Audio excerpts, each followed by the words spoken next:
वंदे मातरम। साथियों और मंचस्थ प्रतिनिधि सबको मेरा नमन। और मैं जो बात करने जा रहा हूँ केवल ये नहीं है, तथ्यों पर बात कर रहा हूँ। 2015 में जो दंगे हुए इसमें हमने एकजुटता नहीं होने के कारण बहुत मार खाई हुई है।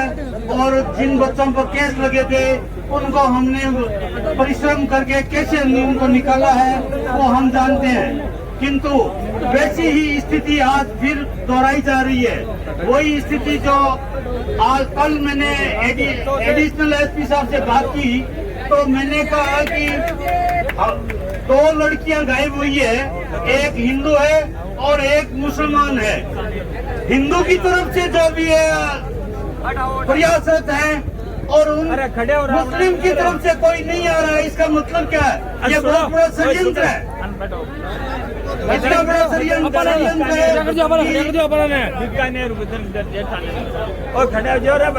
समझ रहा हूँ, समझने की बात नहीं है। ये आपको कहना पड़ेगा कि ये षड्यंत्र क्या है। तो उन्होंने बात को घुमा दिया और बोले वो अकेले में बात करेंगे। अपने अकेले में क्यों करेंगे? ये षड्यंत्र का खुलासा क्यों नहीं कर रहे हैं वो? या तो राजनीति के दबाव में है या बहुत बड़ा पैसा जैसे 2015 में पहुंचा था आईजी से, आईजी मीणा के साथ वैसा पेमेंट हो गया है। तो उन्हीं के चलते आज हिंदुओं को दबाया जा रहा है। अब दबने की कोई जरूरत नहीं है। अब हम लोग जितने भी हैं सब एकजुट होके पिछली तरह की जातिवाद को मिटा के और एक होके हिंदू होके सब सहयोग करें। और प्रशासन को अपनी बच्ची को लेके आना पड़ेगा। और यदि नहीं लेके आते हैं तो उग्र आंदोलन की चेतावनी देता हूँ प्रशासन को। और एक बात और कह देता हूँ, सारे प्रतिनिधि आए हुए हैं जो आज माननीय विधायक महोदय हैं उनको यहाँ हाजिर होना चाहिए था। आज वो नदारद है। स्थिति तो ऐसी है कि केवल वोटों की राजनीति की सेवा कुछ नहीं है। यहाँ वोटों की राजनीति कोई नहीं करे। वोटों की राजनीति वाले दूर हो जाए हमसे, कोई जरूरत नहीं है उनकी। आज डूंगरगढ़ तहसील का प्रतिनिधित्व करने वाला व्यक्ति यहाँ पर नहीं है।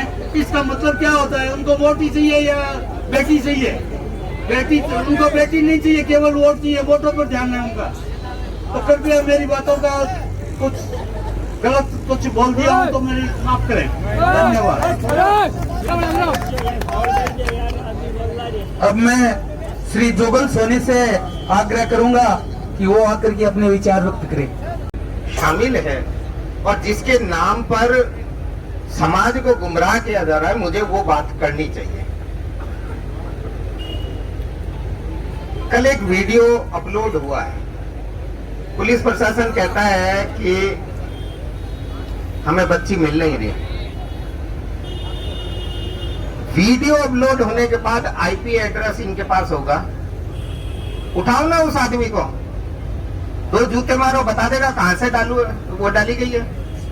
और वो सारे के सारे व्यक्ति जो प्रत्यक्ष और अप्रत्यक्ष रूप से इसमें शामिल हैं, वो 120B में दोषी है। तो प्रशासन उनको क्यों नहीं उठा रहा? कैसे नहीं आएंगी? कल परसों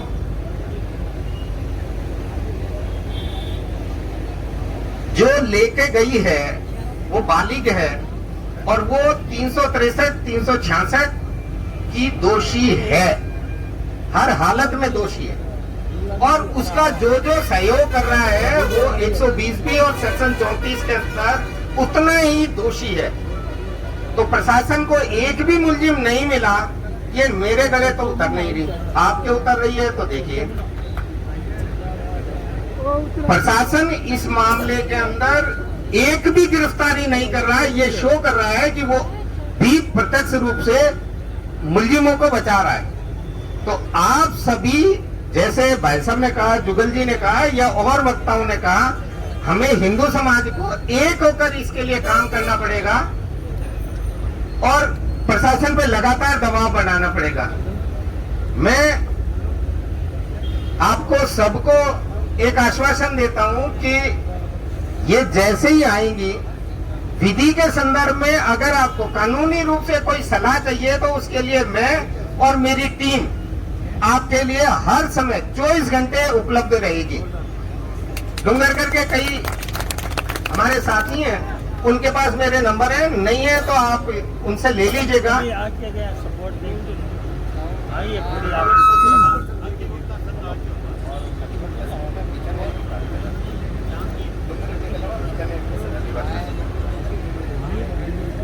तो मैं आपसे यही निवेदन कर रहा हूं, मुझे एक बात याद आ रही है, पहले जो भी बातें कही गई थी, एक मैटर में सुषमा स्वराज जी ने ये कहा था कि बेटियां सबकी साझी होती हैं, तो वो जो गई है वो आपकी भी बेटी है और मेरी भी बेटी है। तो जब तक हम मेरी बेटी सामने सोचकर ये काम नहीं करेंगे और सब साथ नहीं देंगे तो ये घटनाओं की पुनरावृत्ति होती रहेगी।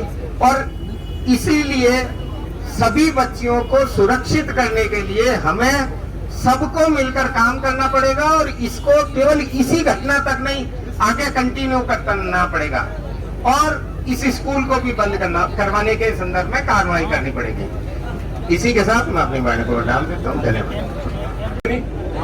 डूंगरगढ़ में केरल स्टोरी की दोबारा रिएक्ट हो रही है कि मतलब दोबारा फिल्म इंडस्ट्री लिखी जा रही है कि स्क्रिप्ट लिखी जा रही है कि तानिया को लगे कि आज सेम की सेम कहानी हुई है कि 7 बजे बच्ची जावे यार बाजे टूट जावे टूट जावे टूट जावे टूट जावे।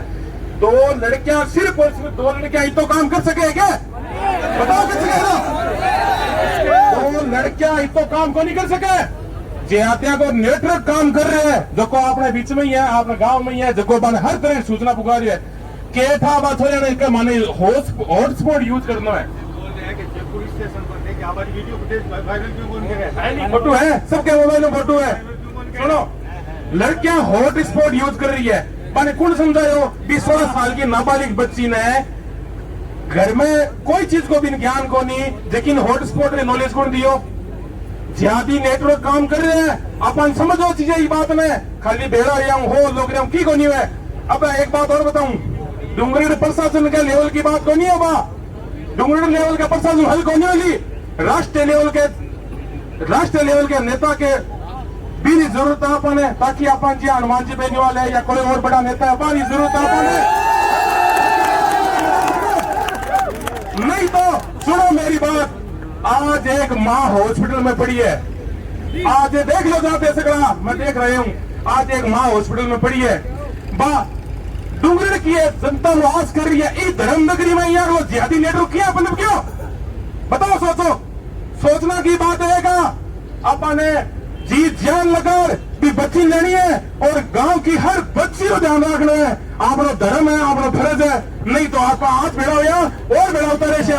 कोई न कोई बच्ची और भी जाए चीज की को नहीं आ पाऊं, ये वास्ता ईद बजा दो, सगा मिलर एकल हो जाओ, जरा ही कोई हिंदुत्व बच्चा बचा ली, वरना वो एक प्रयोग करियो कोई आपनों पर याद रखे ये बात ने। बस मेरा इतना ही विचार है, इतनी बात में कहता होगा। जय श्री राम।